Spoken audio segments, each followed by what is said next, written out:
ক্রমান্বয়ে বাড়ছে একের পর এক বাংলাদেশের ইস্যু, অর্থাৎ ক্রমাগত বাংলাদেশের তাদের রক্তচক্ষু দেখাচ্ছে এই ভারতকে। অর্থাৎ রাষ্ট্রে রাষ্ট্রে বিভেদ তো চলছেই, তার সঙ্গে সঙ্গে সনাতনী হিন্দুদের ওপর অত্যাচার এবং তার সঙ্গে সঙ্গে সাধারণ মানুষ নিপীড়িত হচ্ছেন সেখানে। খুব স্বাভাবিকভাবেই এই রাষ্ট্রে অর্থাৎ ভারতবর্ষে কাঁটাতারের অত্যন্ত দরকার। কেন বলছি কাঁটাতারের দরকার? তার কারণ একটি রাষ্ট্রের সঙ্গে আরেকটি রাষ্ট্রের ভেদ থাকাটা দরকারি, অর্থাৎ প্রত্যেকটি রাষ্ট্রের একটি নির্দিষ্ট নিরাপত্তা থাকা দরকার, আর ঠিক সেই নিরাপত্তা বহাল রাখতেই এই কাঁটাতার। কিন্তু প্রশ্ন উঠছে যখন কাঁটাতারের ভয় নিয়ে। ঠিক বলছি, ঠিক শুনছেন আপনারা, তার কারণ বাংলাদেশ ইতিমধ্যেই বিশেষ করে বিজেপি প্রতিনিয়ত আটকাচ্ছে বিএসএফদের, এবং বাংলাদেশ ভারতবর্ষের এই বাংলাদেশ সীমান্তের মধ্যে যে কাঁটাতার দেওয়ার প্রবণতা, সেই কাঁটাতারের জায়গাটিকে আটকানোর চেষ্টা করছে। কারা করছে? বাংলাদেশ করছে। বাংলাদেশ সরাসরি হুঁশিয়ারি দিচ্ছে যে কাঁটাতার তারা লাগাতে দেবে না। এবার প্রশ্ন উঠছে কেন দেবে না? কেন কাঁটাতারে এত ভয় বাংলাদেশের? কেনই বা ভারত আর বাংলাদেশের সীমান্তের মাঝে কাঁটাতার নিয়ে এত বিপাক, এত প্রশ্ন, এত জল্পনা? শুধু তাই নয়, এই যাবতীয় বিষয় নিয়ে যখন এত জলঘোলা হচ্ছে তখন প্রশ্ন তো উঠছেই, সর্ষের মধ্যেই ভূত লুকিয়ে নেই তো? কেন বলছি বলুন তো? তার কারণ ভারত বাংলাদেশ সীমান্তে কাঁটাতার নিয়ে সমস্যা তৈরি হচ্ছে, তার কারণ রাষ্ট্রে রাষ্ট্রে বিভেদ রয়েছে। এ পর্যায়ে আরও একটি বিষয় অত্যন্ত গুরুত্বপূর্ণ। আপনাদের মনে থাকবে যখন ঠিক কিছুদিন আগেই আমরা দেখিয়েছিলাম একটি ফুটেজ, যেখানে বিএসএফের হাত থেকে অর্থাৎ জওয়ানদের হাত থেকে তাদের অস্ত্র অর্থাৎ রাইফেল সরাসরি ছিনিয়ে নেওয়ার চেষ্টা করছে বিজেপির সামনে পাচারকারীরা। কেন? তার কারণ তাদেরকে পাচার করতে দিচ্ছে না বিএসএফ। আর ঠিক সে জায়গায় যখন প্রশ্ন উঠছে যে ঠিক একদিনেই কি এতটা দাপট বাড়ছে পাচারকারীদের, নাকি দীর্ঘদিনের ফসল, দীর্ঘদিনের এই পাচারকারীদের তাদের সৌহার্দ্যতা বুঝিয়ে রাখতে যারা আদতেও এই কূটনীতিকরা, যারা পেছন থেকে কেউকেটারা তাদের মাহাত্ম্য দেখানোর চেষ্টা করছে পাচারকারীদের পাচার করতে দেওয়ার মাধ্যমে, প্রশ্ন ওঠে তাদেরকে নিয়েও। তাহলে কি এই প্রশ্ন উঠছে যে এই পাচারকারীরা একদিনে এই দাপট দেখাচ্ছে না? এবার ঠিক সে জায়গায় আপনাদের একটি ছবি দেখাই, দেখুন, যেখানে স্পষ্টত আপনাদের সামনে রাখবো মূলত তিনটি উইন্ডো আপনাদের সামনে রেখেছি। বিএসএফের আগ্নেয়াস্ত্র কাড়ার চেষ্টা, যে ছবি আপনাদের সামনে রাখার চেষ্টা করছি, ঠিক উনকোটি সীমান্তে ত্রিপুরা 7/1/2025 অর্থাৎ 7ই জানুয়ারি বিএসএফের আগ্নেয়াস্ত্র কাড়ার চেষ্টা উনকোটি সীমান্তে।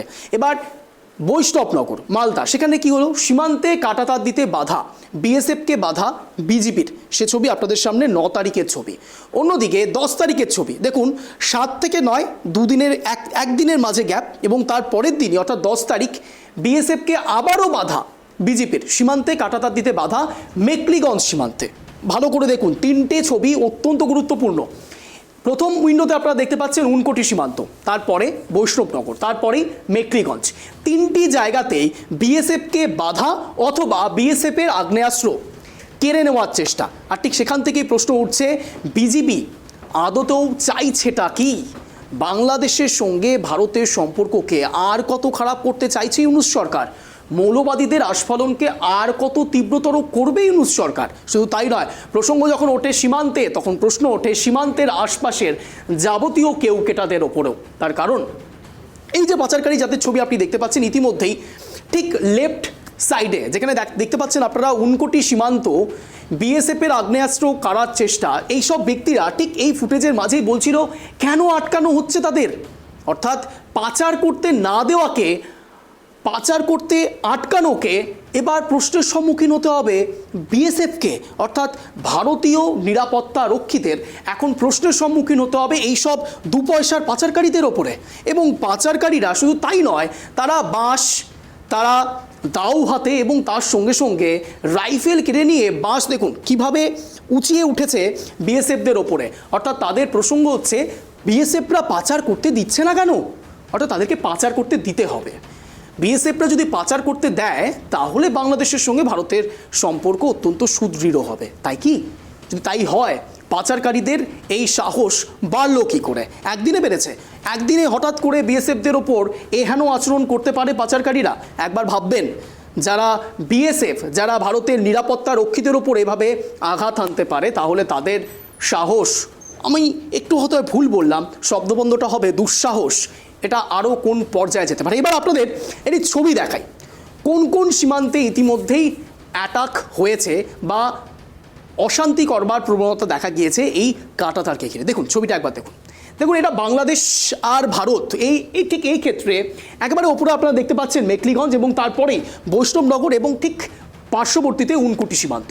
এই তিনটি জায়গাতে স্পষ্টত বিশেষ করে বিজিবি থাকাকালীন অবস্থাতে বাংলাদেশের পাচারকারীরা একের পর এক বিএসএফকে আটকেছে এবং তারা বলছে কাঁটা তার দিতে দেব না, সীমান্তে অবশ্যই কাঁটা তার পড়বে।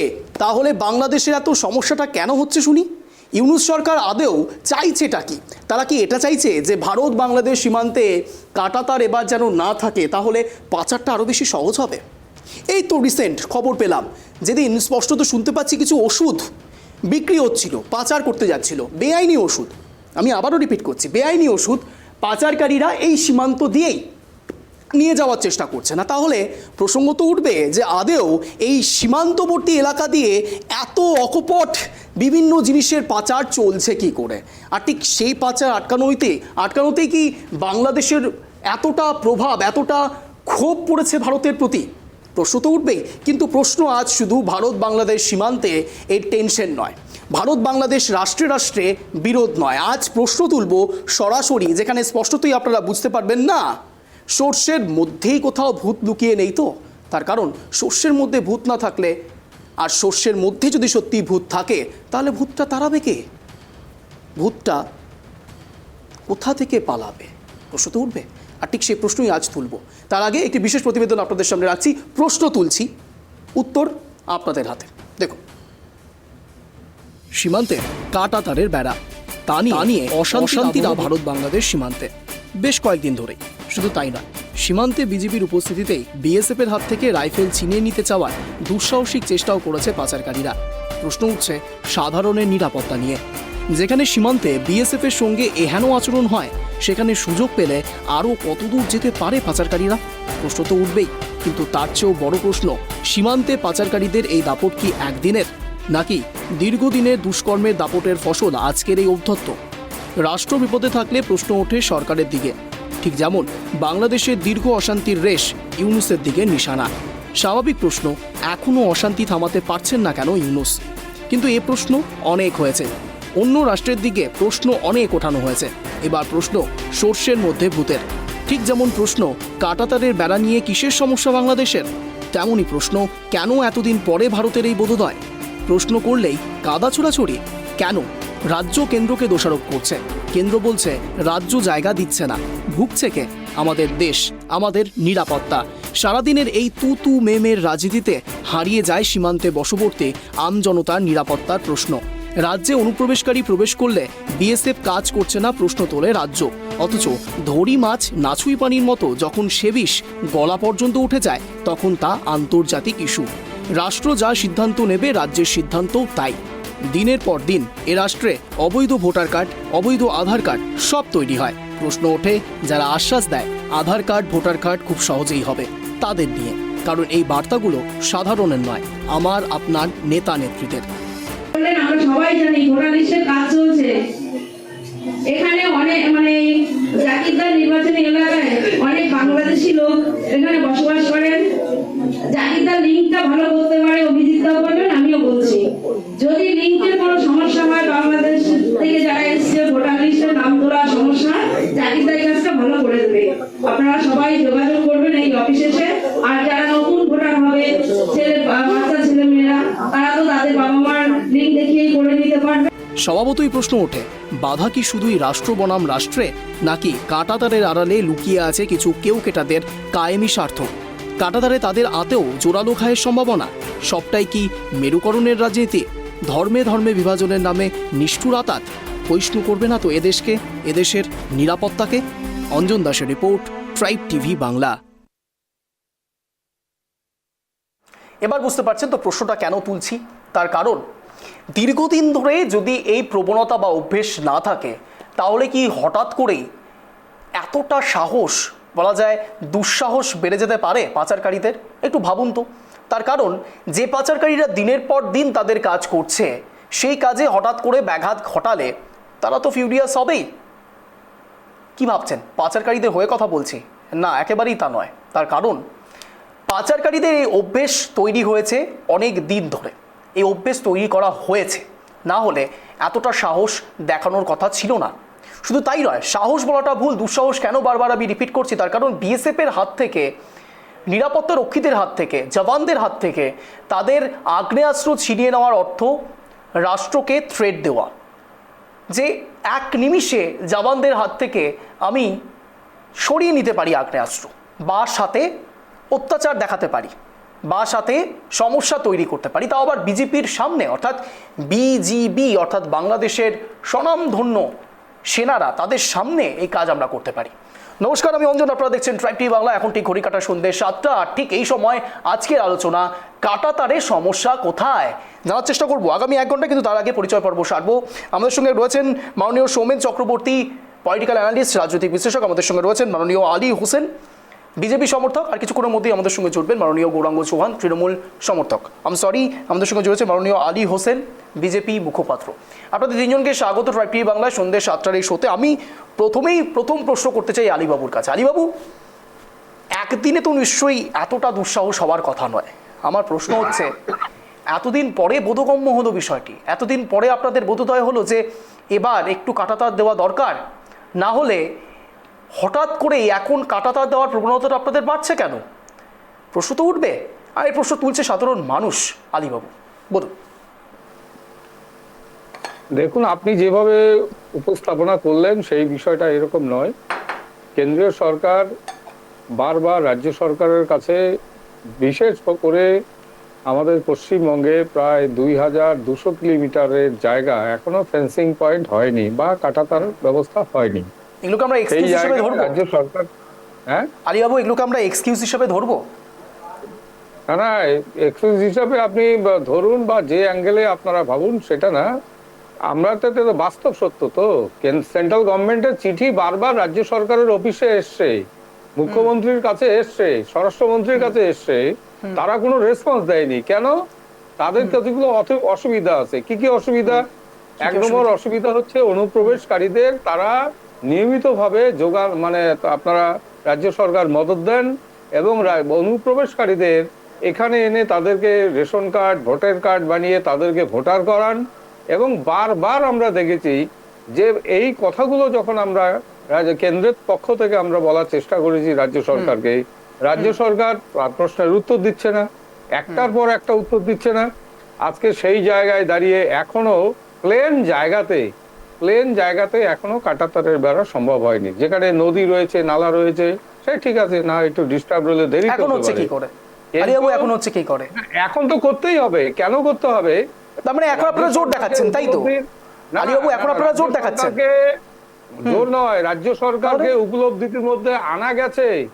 রাজ্য সরকারকে উপলব্ধির মধ্যে আনা গেছে যে ভারতবর্ষ এই মুহূর্তে কেন কাঁটাতারের বেড়া প্রয়োজন। রাজ্য সরকার এর আগে এতদিন আপনারা বোঝাতে পারেননি, বুঝতে পারেনি। এখন আপনারা বোঝাতে পারেননি যে জঙ্গিরা যখন ভারতবর্ষের ভিতরে প্রবেশ করছে, যখন কিছু জঙ্গি ধরা পড়তো বিভিন্ন জায়গায়, আর তারা যখন বলছে আমরা ওপার থেকে এসেছি, আর অনেক অনুপ্রবেশকারীরা শরণার্থীর নাম করে যারা এসছে এই দেশে, আর এই দেশে এসে বিভিন্ন জায়গায় তারা বসবাস করে, তারা নাশকতামূলক কাজকর্মের সঙ্গে লিপ্ত হচ্ছে, তখনই রাজ্য সরকারের ঘুম ভাঙলো। আর ঘুম ভাঙার পরে এখন অনুমতি দেওয়া শুরু করছে বা শুরু করতে যাচ্ছে। যার ফলে আমরা কি লক্ষ্য করলাম, আর একটা বিষয় সবচেয়ে গুরুত্বপূর্ণ বলে আমরা মনে করি, আজকে বাংলাদেশের বিজেপি, বাংলাদেশের ওই দেশের যারা সীমান্ত রক্ষী, তাদের সামনে সেই দেশের নাগরিকরা বা পাচারকারীরা, তারা সেখানে আমাদের কাঁটাতারের বেড়া যত আমরা না দিতে পারি তার জন্য তারা অনেক ধরনের কি বলবো যে অত্যাচার করার চেষ্টা করেছে। কিন্তু আমাদের দেশের সীমান্ত এলাকায় যে সমস্ত সীমান্তবাসীরা বসবাস করে, আজকে তারা কেন বিএসএফ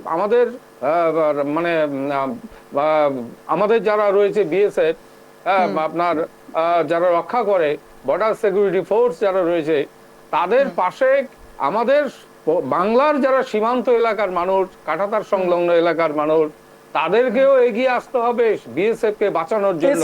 ওই 5টা মালদার ছবিটা আপনি দেখেছেন? না আলীবাবু, হ্যাঁ আলীবাবু, আপনি নিশ্চয়ই দেখেছেন মালদার ছবিটা। বিএসএফ 2 কিলোমিটার 3 কিলোমিটার জুড়ে তারাই রক্ষা করতে পারবে না। বাংলার সীমান্ত এলাকার মানুষকে এগিয়ে আসতে হবে। আজকে বৈষ্ণবনগর সেখানে কারা, সেখানে সেই দেশের সেখানকার মানুষের দেশপ্রেম জাগরিত হয়ে যায়। আমি তাদেরকে স্যালুট জানাই। আমি তাদেরকে ওই সীমান্ত এলাকার আমাদের ভারতীয় মানুষদের আমি অভিনন্দন জানাই যে বিএসএফ কে সহযোগিতা করে আজকে কাঁটাতারের বেড়ার জন্য তারা সহযোগিতা করছে। আলিবাবু, আই এম সো সরি, আপনাকে আপনি যে যুক্তিটা দিচ্ছেন, আপনি বলছেন যে সীমান্তে সাধারণ মানুষকে বিএসএফ এর পাশে গিয়ে দাঁড়াতে হবে। ঠিক, নিশ্চয়ই ঠিক বলেছেন। তার কারণ নিজেদেরকে শেষই করিনি আলিবাবু। আলিবাবু, আমি বুঝতে পেরেছি আপনি কি বলতে চাইছেন। আমি শুধু এটাই বলতে চাইছি, আপনি ঠিক বলেছেন, সাধারণ মানুষকে অবশ্যই তাদের ঢাল তরোয়াল তুলতে হবে, না হলে নিজেদের প্রোটেক্ট করা যাবে না। যে পজিশন এসছে অন্তত এই পর্যায়ে দাঁড়িয়ে থেকে হয়তো 71-এর সময়টা আবার ফিরে আসবে। কিন্তু আমার প্রশ্ন হচ্ছে আলিবাবু, আপনি বলছেন বিএসএফ এর পাশে সাধারণ মানুষকে দাঁড়াতে হবে, কিন্তু আমাদের খুব দুর্ভাগ্য জানেন আলিবাবু, যখন আমাদের দেশে ভোট হয় তখন সেখানে এত নিরাপত্তা রক্ষী থাকে, এত বিএসএফ, এত জওয়ান থাকেন, এত সিআরপিএফ থাকেন, প্রত্যেকে চলে আসেন। তখন সিআরপিএফ এর সংখ্যা কম হয় না, কিন্তু যখন রাষ্ট্রের থ্রেট বেড়ে যায় তখন সেখানে বিএসএফ এর সংখ্যাটা কম পড়ে যায়, যেখানে সাধারণ মানুষকে তাদের পাশে এসে দাঁড়াতে হয়। এটা খুব দুর্ভাগ্যজনক আলিবাবু। দেখুন, আর একটা বিষয় রয়েছে, আপনি যেটা বলছেন, আমরা দেখেছি এই রাজ্য সরকারের প্রশাসন আজকে তার সীমান্ত এলাকায় তাদেরও তো একটা অবদান রয়েছে, তাদেরও তো একটা কাজ রয়েছে। আজকে কোথায় লোকাল পুলিশ? লোকাল পুলিশ নেই। জঙ্গি কারা ধরছে? লোকাল পুলিশই তো ধরছে, কলকাতা পুলিশই তো ধরছে। না, লোকাল পুলিশ, আমাদের রাজ্য সরকারের যারা লোকাল পুলিশ তারা কোথায় বিএসএফ কে সহযোগিতা করছে? সেটা তো নেই। অর্থাৎ এখনো আমরা মনে করছি যে বিএসএফ কে পুরো সিকিউরিটি দেওয়া দরকার রয়েছে। ভারতবর্ষের যারা আম আদমি নাগরিক তারা বিএসএফ এর পাশে দাঁড়িয়ে আমাদের এই ফেন্সিং এর কাজটা সমাপ্ত করতে হবে। বেশ, আমাদের সঙ্গে ইতিমধ্যে জুড়ে গিয়েছেন তৃণমূল সমর্থক মাননীয় গৌরাঙ্গ চৌহান। আমাদের সঙ্গে গৌরাঙ্গবাবু, আমাদের সঙ্গে ইতিমধ্যে জুড়ে গিয়েছেন মাননীয় সৌমেন চক্রবর্তী, রাজনৈতিক বিশ্লেষক, এবং আমাদের সঙ্গে জুড়ে রয়েছেন বিজেপি মুখপাত্র মাননীয় আলী হোসেন। গৌরাঙ্গবাবু, আপনার কাছে সরাসরি যাব। আপনি অনেকক্ষণ ছিলেন না আমাদের এই প্যানেল ডিসকাশনে। আলীবাবু সরাসরি বলছেন সেই একই রকম কাদা ছোড়াছুড়ি হচ্ছে। আমি চেয়েছিলাম যে একটু কনস্ট্রাকটিভ আলোচনা হোক, কিন্তু তার আগে আপনাকে একটু জানিয়ে রাখি গৌরাঙ্গবাবু, আমাদের প্রতিবেদনে আমরা আজ একটি প্রশ্ন তুলেছি। তা হলো, সর্ষের মধ্যে ভূত লুকিয়ে নেই তো গৌরাঙ্গবাবু? তার কারণ দিনের পর দিন এই পাচারকারীরা যদি তাদের সাহসটাকে এই লেভেল অবধি না নিয়ে যেতে পারে, যেখান থেকে সরাসরি বিএসএফ জওয়ানদের হাত থেকে তাদের আগ্নেয়াস্ত্র ছিনিয়ে নিচ্ছে, এটা একদিনের ফসল গৌরাঙ্গবাবু, নাকি দীর্ঘদিন কোনো কেউকেটাদের কায়েমি সমর্থ বা দিনের পর দিন তারা কায়েমি কথার দিকে এগিয়ে যাচ্ছেন, এটা তারই ফসল? কোনটা? না, আপনি মানে আমি খুব ভালো লাগে আমার যে ট্রাইব টিভি সত্য কথাকে সত্য হিসাবে উপস্থাপন করে এবং বাস্তব কথা। এর আগেও বাংলাদেশ নিয়ে আমরা যেটা করেছিলাম, তাহলে নিশ্চয়ই মানুষের ভিউজ বেড়েছে, মানুষ দেখছে এবং কথাগুলোকে আমরা মানুষের সামনে তুলে ধরতে পেরেছিলাম। সেই জন্য সেই সংখ্যাটা আজকে অনেক অনেক অনেক মানুষ সেটাকে একসেপ্ট করেছে সেই আগের হিসেবে। আমাদের বিষয়বস্তু রাজ্য বা কেন্দ্র তো দোষারোপ না করে আমরা প্রথমে আগে আমাদেরকে ভাবতে হবে ভারতীয় এবং ভারতের সুরক্ষা, ভারতের হচ্ছে আন্তর্জাতিক ক্ষেত্রে বা ভারতের আভ্যন্তরীণ ক্ষেত্রে, এতে বৈদেশিক নীতি থেকে শুরু করে কূটনীতিক নীতি প্রত্যেকটার গুরুত্ব দেওয়াটা খুব গুরুত্বপূর্ণ রয়েছে। আজকে মানুষকে যদি বিজেপির সমর্থক বা কেউ ব্যক্তিরা বলে যদি পাহারা দিবে, এটা তো আজকের দিনে হাস্যকর ব্যবস্থা হয়ে যায়। আজকে স্বাধীনতার এত বছর পরে এসে আমরা কেন বলবো যে মানুষ হচ্ছে বর্ডার গুলো পাহারা দিবে? সেখানে তাহলে কি হলো? তাহলে সেনা, এয়ারফোর্স ইসে থেকে থাকলে আপনার বিএসএফ থেকে শুরু করে যারা সুরক্ষার দায়িত্বে রয়েছে তারা কোথায় গেল?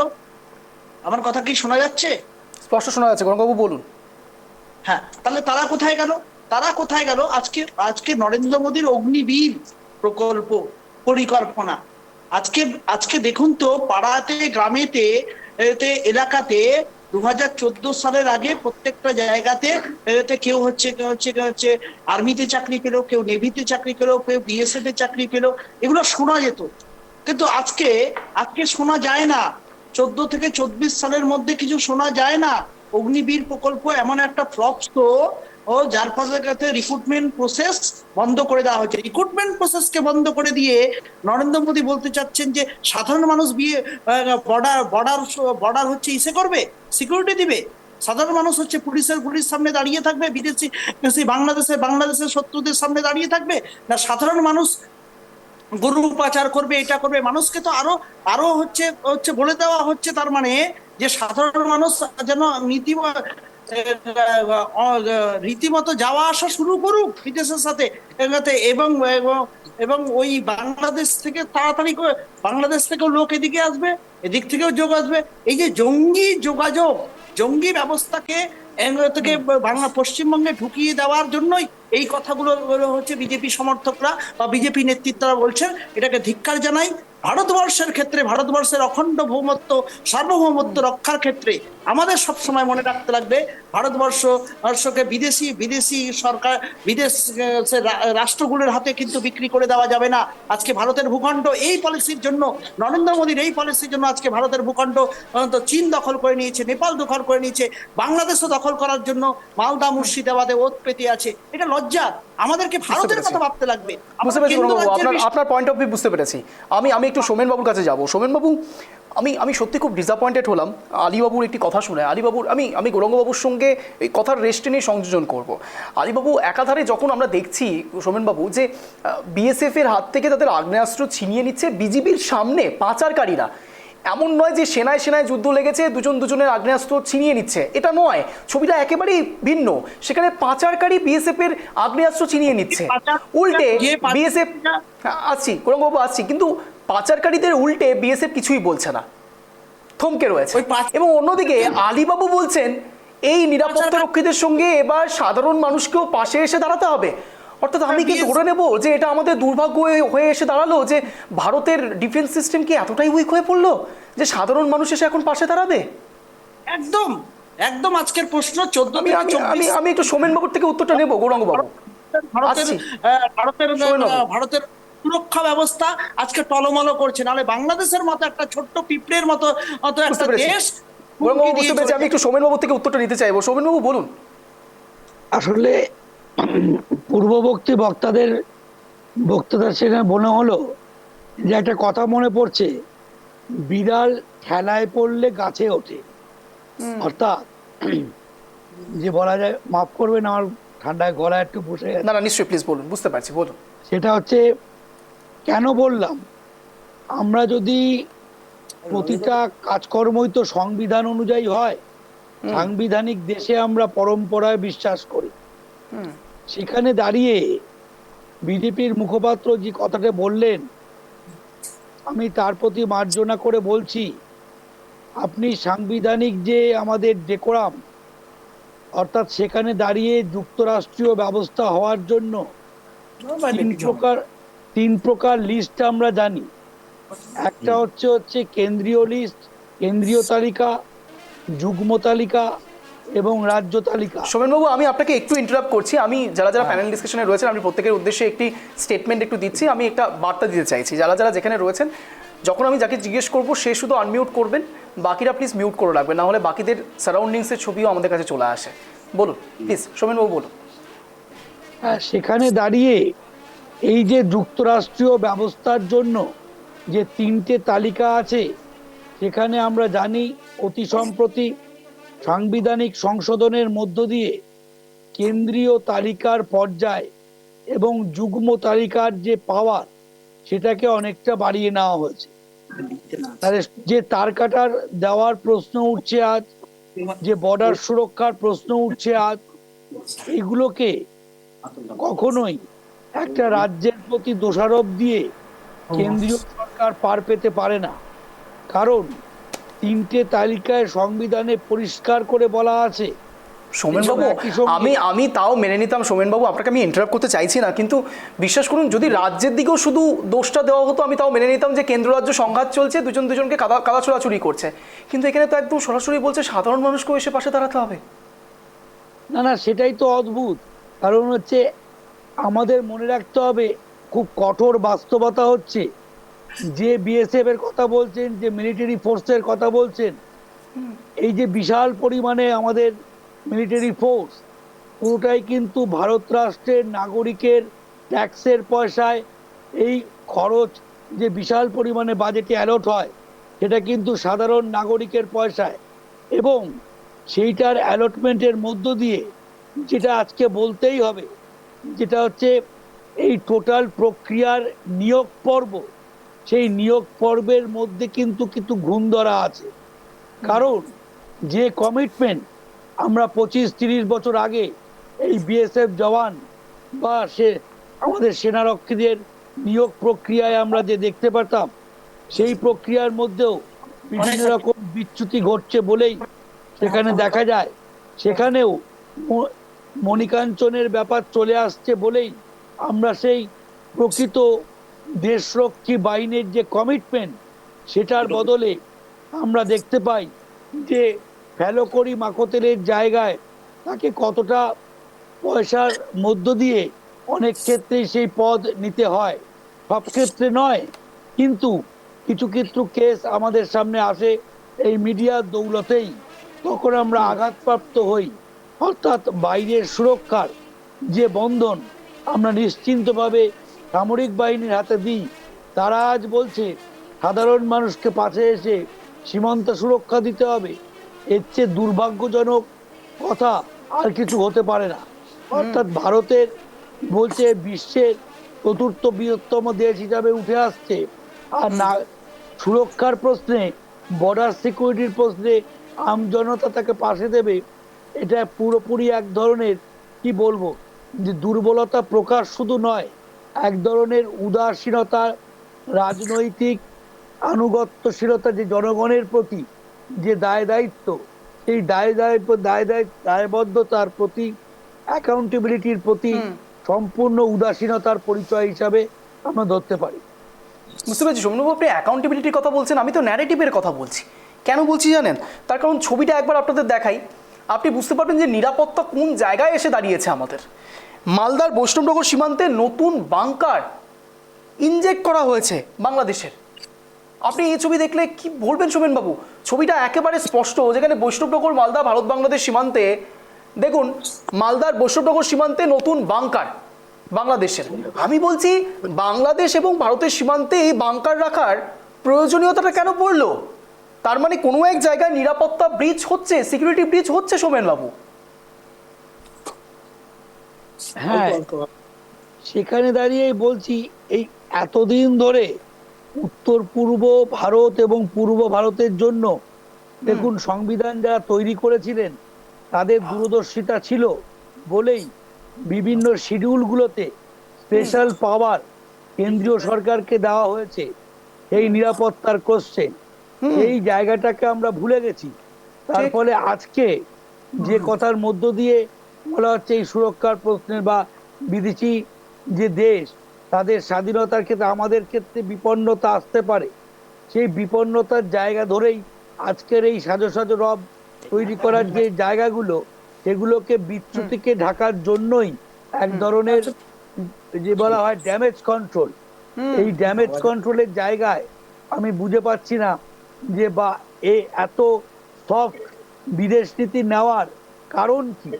সেখানে আমি যেটা বারবার বলি, আমি তো বলছি সোমেনবাবু কোনো জায়গায় ডিফেন্স সিস্টেম কি ফেল করছে সোমেনবাবু?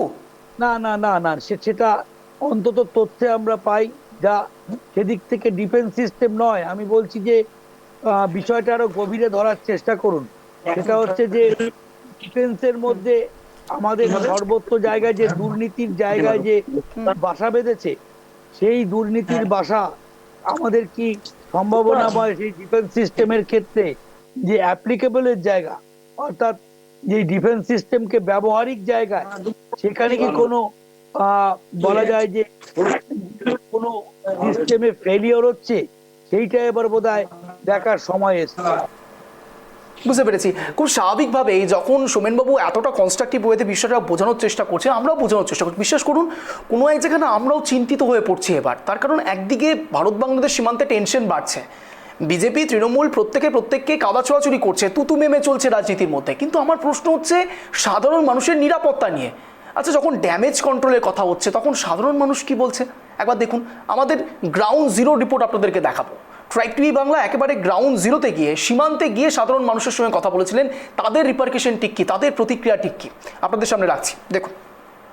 তো মঙ্গলবার থেকে আমাদের এখানে তার ভাড়ার কাজ চলতে শুরু করে, কিন্তু একের পর এক বিজেপি আসে এবং যে তার ভাড়ার কাজ ওরা বন্ধ করার চেষ্টা করে।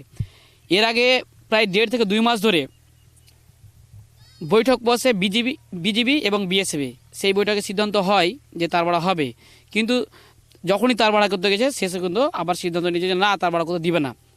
কারণ হচ্ছে ওখানকার পাবলিক যে বিজেপিকে উস্কানিমূলক বক্তব্য দিয়ে আছে, যদি তার ভাড়া হয় আমাদের অসুবিধা হবে, ঘাস কাটতে পাবো না, এটা পাবো না, ওটা পাবো না, এই জন্য ওরা বক্তব্য দিতে আছে।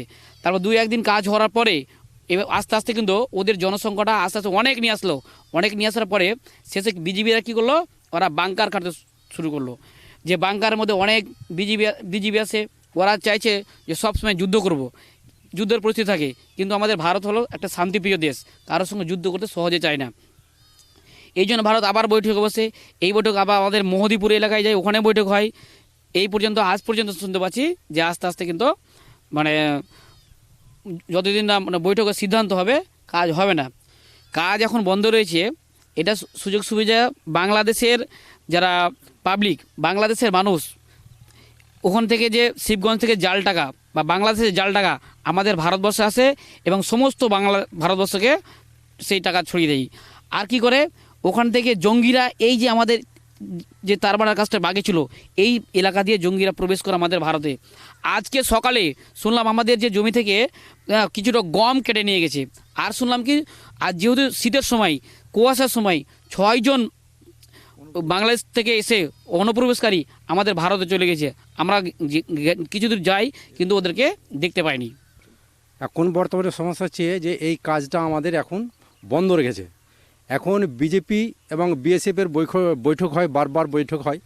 এবার কিছুক্ষণের মধ্যে বলে যে কাজ চলবে, আবার কিছুক্ষণের পরেই দেখা গেল যে না, আবার করতে দেবে না। এরকম বারবার করে এবং আমাদের বিএসএফ বিজেপির সাথে বৈঠক হয়। এই বৈঠকে একবার বলে যে করতে দেবো, একবার দেবো না। এইভাবে যখন নারাজ মানে নাছাড়বান্ধা হয়ে যায়, তখন কি আর হইচই, পাবলিকে হইচই করে। ওখান থেকে আবার আমাদের ভারতবাসী, আমাদের গ্রামবাসী, এখান থেকে আমরাও ওই বিএসএফদের সাথে থাকি এবং শান্ত শৃঙ্খলা বজায় রাখার জন্য আমাদের বিএসএফ আমাদেরকে পিছনে সরিয়ে দিয়ে আবার বৈঠকের চেষ্টা করে। এই বৈঠকে এখন পর্যন্ত সিদ্ধান্ত হয়নি যে তার বেড়া হবে কি হবে না, এই তো হচ্ছে ব্যাপার। তার বেড়ার গুরুত্ব কতটা রয়েছে এখানে? তার বেড়ার গুরুত্বটা প্রচণ্ড গুরুত্ব। এই ফাঁকা এলাকা দিয়ে জাল নোট এবং উগ্রবাদীরা এখান দিয়ে প্রবেশ করে। এটা যদি রোধ না করা যায় তা আমাদের ভারতবর্ষে একদম জাল এবং এই উগ্রবাদীতে ছেয়ে যাবে। এক কথায় ভারতের কোমর ভেঙে পড়বে। হ্যাঁ, কোমর ভেঙে পড়বে। তো এই তার বেড়াটা কারা বাধা দিচ্ছে? এরা বিজেপিরা বাধা দিচ্ছে। বিজেপিদের অবস্থান এখন কি রয়েছে ওই পারে? ওই পারের অবস্থান এখন ওরা যুদ্ধের সাজে রব আর কি। ওরা অনেক বাংকার করেছে, পিছনে করেছে, আগে করেছে, একদম বর্ডার লাগোয়া ওরা বাংকার করেছে। ওরা চায় যে একটা যুদ্ধ হোক। হাসিনা সরকার থাকার সময় কি এরকম হতো? না, হাসিনা সরকার থাকা সময় আমরা খুব ভালো পজিশনে ছিলাম, ওরাও ভালো পজিশনে ছিল। এখন এই সরকার এসে এই তো দাঙ্গার চেষ্টা চালাচ্ছে। না, অন্তর্বর্তী সরকারের হ্যাঁ। উনি হ্যাঁ, এই অন্তর্বর্তী সরকার এসে এটা একটা চালছে যে ভারতবর্ষকে একটা দুর্বলতা মেরুদণ্ডকে ভেঙে দেওয়ার জন্য এটা একটা প্রচেষ্টা চালাচ্ছে। বাংলাদেশে শেখ হাসিনা সরকার পতনের পর দায়িত্ব নিয়েছেন অন্তর্বর্তী সরকারের প্রধান মোহাম্মদ ইউনূস। আর মোহাম্মদ ইউনূসের নেতৃত্বে বিজেপির কিন্তু শক্তি বাড়াচ্ছে বাংলাদেশ সীমান্ত রক্ষা বাহিনী। এরই বাংলাদেশ সীমান্ত রক্ষা বাহিনী বিজেপির নেতৃত্বে কিন্তু ভারতের সীমান্তবর্তী এলাকা যে সমস্ত জায়গায় কাঁটাতারের বেড়া ছিল না, অর্থাৎ ফেসিং ছিল না, সেই সমস্ত জায়গায় বাধা দান দিচ্ছে বিজেপি। অর্থাৎ ভারতের সাথে বাংলাদেশের যে সীমান্তরক্ষী বাহিনী রয়েছে বিজেপি, তারা কিন্তু এই কাঁটাতার ফেসিং দিতে বাধা তুলছে সীমান্তবর্তী এলাকায়। আর তাকে কেন্দ্র করে তুমুল উত্তেজনা ছড়িয়েছে মালদার বৈষ্ণবনগর থানার সুখদেবপুর এলাকায়। এবং এই বর্ডার এলাকা, যে এলাকা দিয়ে চোলা পাচারকারী এবং অনুপ্রবেশকারী মূলত এই এলাকা দিয়ে যাতায়াত করে ভারতের সাথে বাংলাদেশের যে পথ যে কাঁটাতারের ফেসিং করা হচ্ছিল, সেটা যদি না হয় তাহলে এই এলাকা দিয়ে কিন্তু প্রচুর চোলা পাচারকারী এবং ফেক কারেন্সি যারা ব্যবসা করে তারা কিন্তু সাধারণভাবে এদিক দিয়ে কিন্তু বেরিয়ে যাবে এবং এই কাঁটাতার কবে সমাধান হবে তার দিকে তাকিয়ে গোটা এলাকাবাসী। মালদা থেকে ক্যামেরায় বিনয় বর্মনের সাথে রুহুল আমিনের রিপোর্ট, ট্রাইব টিভি বাংলা। না, আমি বলছি যখন আলীবাবুরা বলছেন যে নিরাপত্তা রক্ষীদের পাশে সাধারণ মানুষকে এসেও দাঁড়াতে হবে, আমরা এই ছবিও দেখিয়েছি যেখানে মালদায় সত্যি সত্যি ভারত মাতা কি জয় স্লোগান উঠেছে। সাধারণ মানুষ একেবারে তারা বিএসএফের পাশে এসে বলছে যে বাংলাদেশকে দেখে নেব, মানে এই রকম হুঙ্কার হুঁশিয়ারিও চলছে সাধারণ মানুষের মধ্যে। আমরা যখন এই মুহূর্তে টেলিভিশনে কথা বলছি তখন দেখবেন হয়তো চায়ের ঠেকে চায়ের আড্ডায় অনেক ছোট ছোট ছেলেমেয়েরাও বলছে বাংলাদেশকে আমরা দেখে নেব। এটা কিন্তু ভাববেন না যে ছোট বা 8 থেকে 80 এই কথাগুলো বলছে, তা নয়। কোনো এক জায়গায় ভারতের প্রতি সম্প্রীতি, ভারতের প্রতি ভালোবাসা, ভারতের প্রতি গর্ব, এই সব থেকে এই আবেগ বেরিয়ে আসে। কিন্তু আমি বলছি আলীবাবু, আপনি কি বলবেন বলুন তো, যেখানে সাধারণ মানুষ সরাসরি বলছে যে ভারত সম্প্রীতির দেশ, সৌহার্দ্যের দেশ, আর ঠিক সে জায়গায় ভারতের নিরাপত্তা রক্ষীর পাশে সাধারণ মানুষকে আপনি দাঁড়াতে বলছেন। শুধু তাই নয়, তারাও আতঙ্কে রয়েছে দেখেই সাধারণ মানুষ নিরাপত্তা রক্ষীদের দিকে পাশে দাঁড়িয়ে রয়েছে, নিরাপত্তা রক্ষীদের দিকে নিশানা করে বলছে যে আপনারা রয়েছেন, অতএব আমরা সীমান্তে নিশ্চয়ই সেফ রয়েছি। আর উল্টে আপনি বলছেন নিরাপত্তা রক্ষীদের পাশে এসে সাধারণ মানুষকে দাঁড়াতে। আচ্ছা শুনুন, বলছি আমার কথাটা একটু শুনুন। যে দুজন মানে সাধারণ মানুষ তারা যে বক্তব্যটা রেখেছে, আমি তাদেরকে সমর্থন করে তাদেরকে আমি কি বলবো যে আমি মানে প্রাণ থেকে যথেষ্ট ভালোবাসা তাদেরকে জানাচ্ছি। এক, দ্বিতীয় যেটা বিষয় সেটা হচ্ছে আমি সীমান্ত এলাকার লোক, আমার বাড়ি সীমান্ত এলাকার পাশেই। আমি যতটা অনুভব করি, আশা করি আপনারা বা যারা প্যানেলিস্টরা আছে নিশ্চয়ই তারা সীমান্তে কেউ থাকে না। আমি সীমান্তের ফিলিং থেকে বলছি, আজকে বাংলাদেশ এবং ভারত দুজনের মধ্যে সম্প্রীতির বাতাবরণ আমরা ভারত সরকার আমরা চাই, এটা আমাদের বক্তব্য, ঠিক আছে। ভারত সরকারের বক্তব্য আমরা বারবার বলার আমরা চেষ্টা করেছি, আমরা বিভিন্ন সময় আমরা বলেও থাকি। কিন্তু যে বিষয়, যে এলাকাগুলোতে এখনো কাঁটাতারের বেড়া হয়নি, সেই সমস্ত এলাকায় যে সমস্ত চোরা চালান হয়, সেই চোরা চালান বন্ধের জন্য ওই গুটি কয়েকজন বিএসএফ কে সেখানে উদ্যোগ নিতে হবে। এটা তাদের পক্ষে কোনো কালেই সম্ভব না।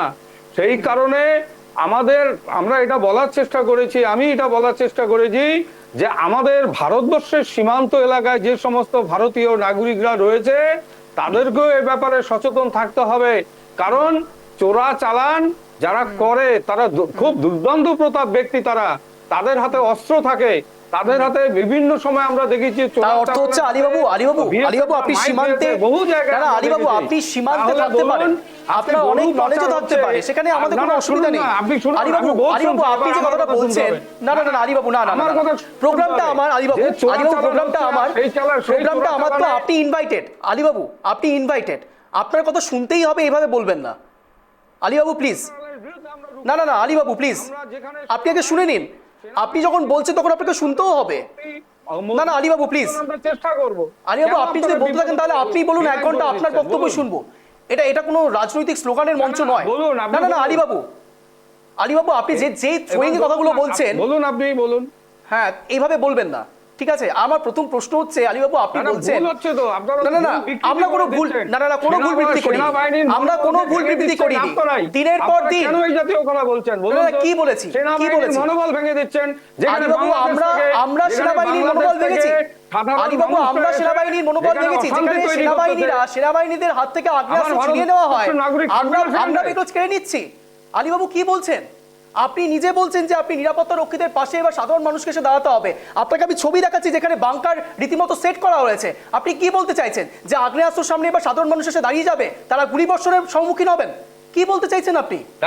তার জন্য কি তার জন্য কি বলা হয়েছে? আপনি তো বলছেন বিএসএফ এর মনোবল বাড়াতে হবে। বিএসএফ এর মনোবল আমরা যথেষ্ট, আপনারা বিএসএফ এর মনোবল বাড়ানোর জন্য এখনো পর্যন্ত জওয়ানদের জন্য কি কাজ করলেন? বিএসএফ কে সহযোগিতা করতে হবে। আলীবাবু আমি বুঝতে পারছি আপনার টেম্পার কন্ট্রোল হচ্ছে না, কিন্তু আমার প্রশ্ন হচ্ছে আলীবাবু শুনে নিন, আমি বলতে চাইছি বিএসএফ এর জওয়ানদের থেকে আগ্নেয়াস্ত্র যখন ছিনিয়ে নেওয়া হলো, এরপরে আপনারা কি স্টেপ নিয়েছেন জানতে পারি? নিশ্চয়ই ভারত সরকার ব্যবস্থা নিচ্ছে, নিশ্চয়ই নিচ্ছে ব্যবস্থা। আপনি কি জানেন নিয়েছে কি না? নিশ্চয়ই ব্যবস্থা নিচ্ছে। নিশ্চয়ই ব্যবস্থা নিচ্ছে বা নেওয়া হবে বা তার একটা প্রতিক্রিয়া ভারত সরকার জানাবে। আমরা সেই কারণেই বলতে চাই নিশ্চয়ই তাহলে আমার সংবাদ মাধ্যমের ভারতবর্ষের কর্মীরা বিএসএফ এর পাশে রয়েছে, আপনার ভারতের প্রতি মাধ্যমে- ভরসা রাখে। আপনার মাধ্যমে আমি জানাচ্ছি, শুনুন, আপনার মাধ্যমে আমি জানাচ্ছি ভারতবর্ষের ভারতীয় নাগরিকদের, তারা দেশপ্রেমী, দেশপ্রেমে আবদ্ধ। সুতরাং ভারতবর্ষের সামান্য একটা কিছু ক্ষতি হোক, ভারতের বিএসএফ এর সামান্যতম কিছু ক্ষতি হোক, তার জন্য ভারতীয়রা আমরাও পাশে থাকতে চাই। এটা কোনো আমরাও অপরাধ রয়েছি। নয়, এটা আমরাও দেশপ্রেমী। কিন্তু আপনাদের মধ্যে যে দেশপ্রেম- কথাবার্তা না, না, না, না, শুনলাম, না। যে আলীবাবু, কথাটা আপনি শুনলাম, যেভাবে represent BSF এর করেছেন সেটা মনোবল সঠিক ভেঙে ছিল দেওয়ার নয়। কথা শুনলাম আপনাদের কাছ কিভাবে? থেকে। কিভাবে বলুন? আপনারা কি বলছেন কিভাবে আপনারা? কিভাবে বুঝলেন যে বিএসএফ এর মনোবল আর সেটাই তো বলছেন, যেখানে বলুন। বাংলাদেশের কিভাবে করছে সেটা বলুন। আমার ভারতের সেনাবাহিনীর উপর আক্রমণ করবার চেষ্টা করছে, সেই জায়গায় আমাদের সাধারণ মানুষকে আপনারা যেতে দিচ্ছেন না, সেই জায়গায় আমরা প্রতিবাদ যেতে করার দিচ্ছি না। জন্য কোনো আরো কথা বাধা দিয়েছি। বলছেন না। না, না, এক আপনার মিনিট। সৌমেন বাবু বলছেন, আপনি সৌমেন না, না, বাবু না। বলছেন, সৌমেন বাবু কি গৌরাঙ্গ বলেছেন? বাবু বলছেন, কেন কি বলবেন বলেছেন? ভারতীয় হিসাবে? কি বলেছেন এখানে আপনারা? ভারতবর্ষের বিএসএফ কে আর আপনি কি করে বলতে পারছেন একজন বিজেপির মুখপাত্র হয়ে, আপনি কি করে এটা বলছেন একজন কেন্দ্রীয় সরকারের অংশ হয়ে যে সাধারণ মানুষকে নিরাপত্তা রক্ষীদের পাশে এসে দাঁড়াতে হবে? কি করে বলছেন? যেখানে বাংকার সেট করা রয়েছে, শুনে রাখুন প্লিজ, আমাদের BSF কি যেখানে মাইক বাংকার খাবে? সেট করে, না না না, এক মিনিট, BSF কি মাইক খাবে? আলীবাবু শোনার ধৈর্য রাখুন, সাধারণ মানুষের কোনো আলীবাবু রোল নেই। আলীবাবু শোনার আমাদের ধৈর্য রাখুন, ভারতীয় যেখানে বাংকার দেশপ্রেমী সেট করা মানুষের রয়েছে কোনো রোল নেই। সেখানে আপনারা কি আগ্নেয়াস্ত্র চান কি? কোনো হিট করলে পরে সাধারণ মানুষ আগে বুক পেতে দেবে? দেখুন, সাধারণ মানুষ আগে বুক পেতে দেবে? সন্ত্রাসবাদীর আলীবাবু, বিরুদ্ধে- আপনি আপনার কথাগুলোকে সন্ত্রাসবাদীর প্লিজ, বিরুদ্ধে আমি একাই শুধু বলছি। BSF, না না একাই না না শুধু না না না না সেনাবাহিনী না আলীবাবু, না না না না, আমি সোমেন বাবুর কাছে যাবো। না আলীবাবু, আপনি ভুল ব্যাখ্যা করছেন। এটা আমরা চাই, না না না না, এটা আমার সাথে হবে না, চাই। ভুল ব্যাখ্যা করতে পারবেন না আপনি। সোমেন বাবু বলুন। আসলে আমি এখানে পরপর বহু প্যানেলে ছিলাম, আমি খুব দুঃখের সঙ্গে বলছি, এভাবে যে কথা আমাদের মুখে বসিয়ে দেওয়া বা বিকৃতভাবে ব্যাখ্যা করা। না না, উনি তো অতি বলছেন জঘন্য সোমেন বাবু, সংবাদ মাধ্যমের কর্মীরা আমরা নাকি বিএসএফ এর মনোবল ভাঙছি। আমি যে সে কি? কথা বলতে চেয়েছি, একজন মনে রাখতে হবে যে আমরা যে মাটিতে বড় হয়েছি, যে সুশিক্ষায় বড় হয়েছি, এবং মনে রাখতে হবে বিজেপির মুখপাত্র যিনি আছেন তাকে পরিষ্কার আজ আমি বলতে চাই, আমরাও একজন দায়িত্বশীল সামাজিক কর্মে নিয়োজিত সরকারিভাবে অধিষ্ঠিত মানুষজন। অর্থাৎ যেখানে দাঁড়িয়ে কথাগুলো আমরা বলছি যে বিএসএফ জওয়ান তারাও কিন্তু আসছে, মনে রাখতে হবে আমাদের দেশের আম জনতার প্রতিটা পরিবার, সে প্রান্তিক পরিবার থেকে ট্রাইবাল পরিবার থেকে উঠে আসছে। সেখানে দাঁড়িয়ে বলা হচ্ছে, যেটা পরিষ্কার বলেছি, সেটা হচ্ছে যে আমরা কি তাহলে স্বাধীনতা পূর্ব যুগে দাঁড়িয়ে আছি, যেখানে দাঁড়িয়ে যে আমাদের দেশের রক্ষার জন্য আমরা যে আমাদের যে শহীদদের আমরা স্মরণ করি, সেখানে দাঁড়িয়ে আম জনতা তার বুক পেতে দেবে? আম জনতা বরাবর দেশের সঙ্গে আছে দেখেই এই দেশের প্রতিটি নাগরিকের ঘর থেকেই বিএসএফ জওয়ানদের জন্ম হয়, এটা ভুলে গেলে চলবে না। না, সোমেন বাবু, আমি শুধু একটি বিষয় আপনার থেকে জানার চেষ্টা করব। আপনি ট্রাইব টিভি বাংলা অনেকদিন ধরে আসছেন, দীর্ঘদিন ধরে আমাদের সঙ্গে প্যানেল ডিসকাশনে বসছেন, কোনোদিন দেখেছেন বিএসএফ এর মনোবল ভেঙেছি আমরা? ক্লিয়ারলি বলুন, ভেঙেছি? না না, ভেঙেছি এই কথা তো আমাদের দুঃস্বপ্নেও আসে না। না, শুধু তাই নয় সোমেন বাবু, আমরা যখন গ্রাউন্ড জিরোতে গিয়ে রিপোর্ট করছি, আমাদের সহকর্মীরা, আমাদের প্রতিনিধিরা দিনের পর দিন সেখানে যাচ্ছেন, গ্রাউন্ড জিরোতে গিয়ে সবগুলো খবর নিয়ে আসছেন, বিএসএফ এর মনোবল ভঙ্গ করছি আমরা? না না, তাছাড়া উনি তো নিজেই বললেন যে চোরা কারবারিরা। না না না না না না না, আলীবাবু, আপনি হয় আপনার কথা ফিরিয়ে নিন। না না না, আলীবাবু, হয় আপনি আপনার কথা ফিরিয়ে নিন। না না, যেখানে কোথা থেকে ভুল করেছি আমরা? সেখানে না আলীবাবু, না, মানুষ যেখানে গ্যাদারিং করছে সীমান্ত এলাকায়, আর সেই জায়গায় দাঁড়িয়ে আমার ভারতবর্ষের নাগরিক সাধারণ মানুষ কিছু বলবে না, কিছু করবে না, পাশে দাঁড়াবে। আমরা কখন বলেছি যে বলবে না? আমরা একবারও বলেছি যে বলবে না। ওই গ্যাদারিং কে 2 মিনিট লাগে লাঠিচার্জ করলে বের করে দিতে। অর্থাৎ সেই সহনশীলতা কেন দেখাবে, এই দুঃসাহস কেন দেখাবে যে আমাদের বর্ডার সিকিউরিটি? এই তো প্রমাণ হয়ে গেল দাদা, প্রমাণ হয়ে গেল কেন এই কথাটা বলছেন। আপনি নিশ্চয়ই জানেন যে ভারতবর্ষের প্রতিরক্ষা বিভাগ, ভারতবর্ষের আইন এবং আন্তর্জাতিক দুটো আইনের কি কি ধারা থাকে, কি কি নিয়ম থাকে, সেটা লঙ্ঘন ভারতবর্ষ করতে পারে না। ভারতবর্ষের সেনারা যথাযথভাবে ব্যবস্থা গ্রহণ করবে, এটা আমি বলতে পারি। আমি অশিক্ষিত নই, সামরিক আইন সংবিধান জানি। অর্থাৎ সেখানে দাঁড়িয়ে আমার সংবিধান পারমিট করে না আমার দেশের সৈন্যবাহিনীর অস্ত্র চিনিয়ে নেবে, তারা দাঁড়িয়ে থাকবে, তাহলে গালবান আমরা দেখতাম না। সেখানে ওই সংঘর্ষের আমাদের যে মানুষ আর যে বর্ডার সিকিউরিটি ফোর্স যে প্রতাপ দেখিয়েছিল সেটা এত পূজিত হতো না সারা দেশে। অর্থাৎ মনে রাখবেন, আমার সংবিধান সে পাঠ দেয় না, বা আমরা অশিক্ষিত হয়ে এই প্যানেলে বসিনি। না না, আমার তো ভাবতে অবাক লাগছে। আমি আলিবাবু, আমি খুব ডিসঅ্যাপয়েন্টেড হলাম। এতদিন ধরে প্যানেল ডিসকাশন করাচ্ছি আমরা এবং করছি, দিনের পর দিন বিএসএফদের হয়ে কথা বলছি, ভারতের হয়ে কথা বলছি, সওয়াল জবাব করেছি আমরা, দিনের পর দিন জানার চেষ্টা করেছি যে আদতেও বাংলাদেশের এতটা পরিমাণে অশান্তির আবহ কেন তৈরি করছে। সনাতন হিন্দুদের হয়ে আমরা পাশে দাঁড়িয়েছি, আমরা সংবাদ মাধ্যমের কর্মীরা, আমরা ভারতীয় সংবাদ মাধ্যমের কর্মীরা, আমরা গর্ববোধ করি বিএসএফদের পাশে প্রতিনিয়ত দাঁড়িয়ে বিএসএফদের মনোবল আমরা বাড়ানোর চেষ্টা করেছি। আপনি এই কথা যা বলেছেন সে কথা প্লিজ আপনি হয় ফিরিয়ে নিন, অথবা আপনি বলুন যে এই জিনিসটা আপনার ভাবমূর্তি আপনি নষ্ট করলেন। আমি সরাসরি গৌরাঙ্গবাবুর কাছে যাবো। গৌরাঙ্গবাবু, যেখানে একাধারে আমরা দেখতে পাচ্ছি বাংকার সেখানে সেট করা হচ্ছে, আলিবাবু একদিকে বলছেন যে সাধারণ মানুষ নিরাপত্তা রক্ষীদের পাশে এসে দাঁড়াবেন, আমরা এই কথাটাই বলার চেষ্টা করছি যে সাধারণ মানুষ আগে বুক পাতবে কেন? বিএসএফ রয়েছে, আমাদের বিএসএফ যথেষ্ট তাদের শক্তি রয়েছে, সামরিক শক্তি রয়েছে আমাদের, তারা যথেষ্ট লড়াই করতে জানেন। সাধারণ মানুষকে কেন আগে দাঁড়াতে হবে? সেক্ষেত্রে আমাদেরকে এই পরিমাণ শিকার হতে হবে যে আমরা মনোবল ভঙ্গ করছি বিএসএফ এর। সাধারণ মানুষকে যদি আমরা বর্ডারে পাঠিয়ে দিই তাহলে তার যে প্রাণনাশ হবে না, এই সিকিউরিটিটা কি আমাদের নরেন্দ্র মোদী বা বিজেপি যারা রয়েছেন তারা কি নেবেন? প্রথমে প্রশ্ন। মানুষকে বিপদগ্রস্ত করা, মানুষকে ভুল পথে পরিচালিত করা, এটা 2014 সালের পর থেকে নরেন্দ্র মোদী যখন থেকে ক্ষমতায় এসেছেন তখন থেকে করে যাচ্ছেন। সাধারণ মানুষ কেন বর্ডারে দাঁড়াবে? সাধারণ মানুষকে যারা বলে যে সাধারণ মানুষ এখন নিরাপত্তা দিবে, তার মানে তাদের দুর্বলতার পরিচয়। তাহলে বিএসএফ কি করলো, বর্ডার সিকিউরিটি ফোর্স কি করলো? এটা লজ্জার বিষয়। আজকের দিনে দাঁড়িয়ে আমি যেহেতু একটু বাইরে আছি, আর বিভিন্ন কারণের জন্য আমাদের বিভিন্ন প্রক্রিয়ার মধ্যে দিয়ে মিটিং টিটিং কাজ করে দিয়ে আমি একটু ফিরছি। আমি ধন্যবাদ জানাই ট্রাইব টিভিকে যে আমি এই প্যানেলে আমি থাকতে পেরে, ওনাদের জন্যই আমি থাকতে পেরেছি। আমি ধন্যবাদ জানাই। আমার অনেক প্রতিকূলতাও ছিল, কিন্তু তার মধ্যে দিয়ে আমি কোনো রকমের একটা জায়গায় যেখানে আমি খাবার খাচ্ছি, আমার যে সারাদিন পরিশ্রম করার পরে তারপরেই এখানে একটু বসতে পেরেছি। আমি ধন্যবাদ জানাই। এই ধরনের টপিক যদি আমার হাত থেকে বেরিয়ে যেত তাহলে খারাপ লাগতো। আজকে বলুন এটা ভারতবর্ষের দুর্বল চিত্র। ভারতবর্ষে যদি দুর্বল চিত্র, ভারতবর্ষকে আমরা বলি দিয়ে এগিয়ে, ভারতবর্ষ যদি সামরিক শক্তি দিয়ে এগিয়ে থাকে, বিএসএফ বলুন, এয়ারফোর্স বলুন বা নৌবাহিনী বলুন, যাই বলুন না কেন, তাই দিয়ে যদি এগিয়ে থাকে তাহলে সাধারণ মানুষ কেন যাবে? সাধারণ মানুষের কি মৃত্যু ভয় নাই? কিন্তু বিজেপি পিছন দিক থেকে কি করছে? বিজেপির নেতারা, বিজেপির লোকজন কি করছে পিছন দিক থেকে বিজেপির কর্মীদেরকে এগিয়ে দিয়ে জঙ্গিদেরকে বিভিন্ন রাজ্যগুলোতে পাঠাচ্ছে, যাতে অশান্তির বাতাবরণ, অসন্তোষের বাতাবরণ, ধর্মের মেরুকরণের বাতাবরণ নিমজ্জিত থাকে এবং তাদের ভোট ব্যাংক সিকিউরিটি থাকে, হিন্দু মুসলিম ভোট ব্যাংকটাকে যাতে সিকিউর থাকে, এবং তারা যাতে আজকে আপনারা কি করছেন সেটাই করছে। আপনাদের রত্না ঘোষ কি বলেছেন এটা মানতে হবে। আপনাদের রত্না ঘোষ কি বলেছেন? গৌরাঙ্গবাবু, আপনাদের রত্না ঘোষ কি বলেছিলেন মনে আছে? কি বলেছিলেন? না, আপনি বলে অনুপ্রবেশকারীদের আধার কার্ড, ভোটার কার্ড করিয়ে দেওয়া হবে, রত্না ঘোষ বলেছেন। আপনাদের সেটা ওনার ব্যক্তিগত হয়ে যায়। আমার সবথেকে খারাপটা কি লাগেন জানেন গৌরাঙ্গদা?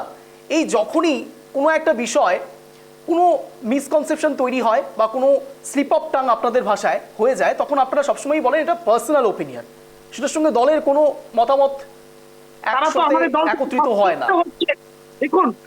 সাসপেন্ড হওয়াটা বড় কথা নয় গৌরাঙ্গবাবু, সাসপেন্ড হওয়াটা বড় কথা নয়। মূল কথা হচ্ছে এনাদের দ্বারা সাধারণ মানুষ ইনফ্লুয়েন্স হন, এটা আমাদের মূল বক্তব্য। ধন্যবাদ জানাই, আপনাকে ধন্যবাদ জানাই। কিন্তু দেখুন, আমাদের দলেই একমাত্র দল সাসপেন্ড করে। বিজেপি কাকে সাসপেন্ড করেছে? বিজেপির এতগুলো যে প্রধান মুখ্যমন্ত্রী রয়েছেন তারা একটাও জেলে গেছে গোটা ভারতবর্ষে, কিন্তু সব বিরোধী দল জেলে যাচ্ছে। এটা মেনে নেওয়া যায় কি? তার মানে কি সব বিরোধীরাই হচ্ছে চোর আর ওরা সাধু? এই বোরখাটা বিজেপিকে ছাড়তে বলুন। বেশ, আমি একবারে অন্তিম রাউন্ডে রয়েছি। আমি আলিবাবুর কাছে প্রথমে যাব। আলিবাবু, আপনার 1 মিনিট সময় শুরু হচ্ছে এখন, আনইন্টারাপ্টেড, বলুন। প্রথম যেটা কথা সেটা হচ্ছে বিএসএফ এবং বিটিআর এর মধ্যে বা বিজেপির মধ্যে ওদের সীমান্ত এলাকার মাধ্যমে যে সমস্ত সমস্যা, তারা বিভিন্ন সময় তারা ফ্ল্যাগ মিটিং করে হোক, শান্তি মিটিং করে হোক, আলোচনার মাধ্যমে হোক, তারা তাদের কাজ, তাদের যে দায়িত্ব তারা সেটা পালন করছে, সেটা তাদের মতন ভাবতে দিন। আমরা একজন ভারতীয় জাতীয়তাবাদী মানুষ হিসাবে, ভারতবর্ষের দেশপ্রেমিক মানুষ হিসাবে আমরা বিএসএফ কে, আমাদের যারা সীমান্তরক্ষী বাহিনী বিএসএফ রয়েছে, আমরা বিএসএফ কে আমরা সহযোগিতা করব। বিএসএফ কে একাই সীমান্ত ছেড়ে দিলে হবে না। আমরা ভারতীয় হিসাবে, সীমান্তবাসী হিসাবেও আমরা বিএসএফ কে আমরা সহযোগিতা করছি, যেমন বিগত দিন থেকে আরো আমরা বেশি পরিমাণে সহযোগিতা করব। বিএসএফ এর মনোবল বাড়ানোর জন্য আমরা তৈরি আছি।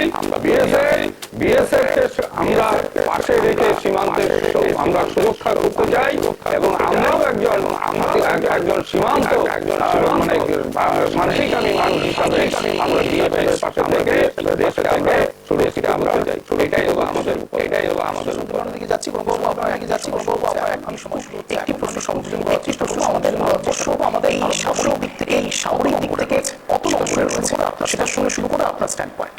ভারতবর্ষ সামরিক দিক থেকে আমার যতটুকু জানা রয়েছে 3 থেকে 5-এর মধ্যে রয়েছে। কিন্তু থাকার ফলে কি হবে, সেটা তো 2014 সালের আগের ঘটনা। কিন্তু 2014 সালের পরে যদি আমরা দেখি যে কোনো অগ্নিবীর প্রকল্পে কোনো যাদেরকে নেওয়া হয়েছে তাদেরকে 1.5 বছর বা 1 বছর পরে তাদের চাকরি সরিয়ে দেওয়া হয়েছে। বিএসএফ এ চাকরি নেওয়া হলো, আর্মিতে চাকরি নেওয়া হলো, নেভিতে চাকরি দেওয়া হলো, তারপরে 1 বছর পরে বলা হলো তুমি তোমার চাকরি শেষ, তোমার চাকরি শেষ। এটা পলিসি পারে না। ভারতের সুরক্ষার প্রশ্নে এখানে 30 থেকে 40% টাকা ভারতের সুরক্ষার ক্ষেত্রে আম আদমি মানুষের টাকা যেখানে ইনভেস্টেড হচ্ছে, সেখানে যদি আমি একটা সুরক্ষাকে দুর্বল করে দেওয়ার চেষ্টা করি, তার মানে কলমে আমরা ভারতবর্ষকে বিজেপি শাসিত সময়ে, বিজেপির সময়কালে ভারতবর্ষকে আমরা পরাধীন ভারতবর্ষে করতে যাচ্ছি। আর এই বিজেপি, সেই বিজেপি যে হচ্ছে ভারতবর্ষকে বিজেপি ইংরেজদের সাথে যুক্ত ছিল, এলো ভারতের স্বাধীনতা তারা চায়নি, ভারতের পরাধীনতা চেয়েছিল। এই জন্য আমরা ঘৃণ্য মনে করি। একেবারে অন্তিম পর্যায়ের দিকে রয়েছে, এবার সোমেনবাবুর কাছে যাবো। সোমেনবাবু, আমার একটি বিষয় মনে পড়ছে, সাইকোলজিক্যাল দিক থেকে আমরা কোনো একটা বিষয়কে যদি ইগনোর করি তাহলে সেই বিষয়টা নিয়ে আমরা বেশি পরিমাণে ভাবছি, এটা প্রমাণ হয়। এবং সবথেকে বড় প্রশ্ন, সামরিক শক্তির দিক থেকে যখন ভারতবর্ষ এত এগিয়ে রয়েছে, আমি আলিবাবুর কথা প্রসঙ্গে সংযোজন করে বলতে চাইবো, সেই নিরাপত্তা বাহিনীর পাশে যদি আমরা দাঁড়িয়ে বলি যে আমরা নিরাপত্তা রক্ষীদের পাশে রয়েছি, তাহলে তো এটা আরও বেশি করে প্রমাণিত হয় যে নিরাপত্তা রক্ষীর মনোবল আমরা ভাঙছি। সোমেনবাবু, আপনার 1 মিনিট সময় শুরু হচ্ছে এখন, আনইন্টারাপ্টেড, বলুন। আমি একদম শেষ লগ্নে যেটা বলতে চাই, যে পরিস্থিতির মধ্যে দিয়ে আমরা দাঁড়িয়েছি, সেখানে দাঁড়িয়ে দলমত নির্বিশেষে আমি একদম স্পেসিফিক বলছি, উত্তর পূর্ব ভারত অর্থাৎ যে সীমান্ত অঞ্চল, এই সীমান্ত অঞ্চলের পূর্ব ভারতের এবং যে উত্তর পূর্ব ভারতের রাজ্যগুলো আছে, তাদের মধ্যে এই মুহূর্তে যেটা দরকার, একটা কোয়ার্ডিনেশনের মধ্যে, যোগাযোগের মধ্য দিয়ে কেন্দ্রীয় সরকারকে অ্যাপিল করা, সেই অ্যাপিলের মধ্য দিয়ে জোরালো করা যে আমাদের সীমান্তে আমাদের যে অধিবাসী আমরা যারা আছি, আমরা সুরক্ষিত নই। সেই সুরক্ষার জন্য আপনাদের সক্রিয় এবং অতি দ্রুত পদক্ষেপ অতি প্রয়োজন, সেটা আমরা এই মুহূর্তে দেখতে চাই। কারণ এইভাবে কোঅর্ডিনেশন না থাকলে উত্তর পূর্ব ভারতের রাজ্যগুলো সবচেয়ে বেশি ক্ষতিগ্রস্ত হবে। বেশ, বন্ধুরা রয়েছে, আপনাদের 3জনকেই অশেষ ধন্যবাদ ট্রাইব টিভি বাংলা আসার জন্য, সন্ধ্যে 7টার এই শোতে জয়েন করার জন্য। যে কথা বলে আজকের এই স্পেশাল শো শেষ করবো, যতই বিজেপি মুখপাত্র কিংবা বিজেপি কিংবা তৃণমূল কংগ্রেস যারা যাই বলুক না কেন, বিশেষ করুন ট্রাইব টিভি বাংলা আরও বেশি করে খবর করবে সীমান্তে গিয়ে। তার কারণ কিছু কেউ কেটা রয়েছেন হয়তো, যারা তাদের কায়েমি সমর্থন বজিয়ে রাখবার জন্যে তাদের এই কাজগুলো করে যান। ট্রাইব টিভি বাংলা বোধহয় বেশি একটু পৌঁছে যাচ্ছে, তাই জন্যই কি ট্রাইব টিভি বাংলার দিকে এরকম কোপ আসছে যে বিএসএফদের মনোবল আমরা ভাঙছি। আমরা আরও বেশি করে বিএসএফের মনোবল যোগান দেব, সীমান্তে পাশে গিয়ে আরও বেশি করে খবর করব, সাধারণ মানুষের রিয়াকশন নিয়ে আসবো আপনাদের সামনে, নজর রাখবেন। আর যে কথা বলে আজকের এই স্পেশাল শো শেষ করবো, ভারত মাতা কি জয়, নমস্কার।